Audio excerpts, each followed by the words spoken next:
Mahindra Bolero নিও গাড়ি regeneration হচ্ছে না। গাড়িতে চেক লাইট আছে, দেখুন চেক লাইট আছে, ইঞ্জিন লাইট। আর গাড়িতে দেখুন আমি অ্যাক্সেলেটার প্যাডেল দাবিয়ে রয়েছি, অ্যাক্সেলেটার প্যাডেলের কাছে ক্যামেরা নিয়ে যাচ্ছি, দেখুন অ্যাক্সেলেটার প্যাডেল দাবিয়ে রয়েছি। গাড়িতে কিন্তু পিক আপ নেই, আবার চাপছি, একদমই পিক আপ নেই, দেখুন এই যে একদমই রেখে যাচ্ছে। ওকে, তো গাড়ি আমরা রিজেনারেশন কেন হচ্ছে না সেটা আপনাদেরকে আমরা বলে দিচ্ছি। ফার্স্ট আমরা ক্যাথলিক কনভার্টার ডিপিএফ পুরো খুলবো, খুলে ডিপিএফ সার্ভিস করবো, সার্ভিস করে গাড়িতে যা যা ফল্ট লাগে সব ফল্ট রিজেস্ট করে গাড়িতে আপনাদেরকে দেখাবো রিজেনারেশন হচ্ছে কি হচ্ছে না। চলুন আমরা ডিপিএফ সার্ভিস করে নিয়েছি, গাড়ি রিজেনারেশন দেখুন, রিজেনারেশন গাড়ি দেখিয়ে দিয়েছি, গাড়ি রিজেনারেশন হচ্ছে পুরো পারফেক্ট সুন্দরভাবে রিজেনারেশন হচ্ছে।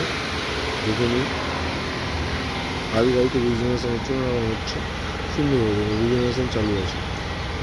প্রায় আধা ঘন্টার কাছাকাছি রিজেনারেশন চলবে।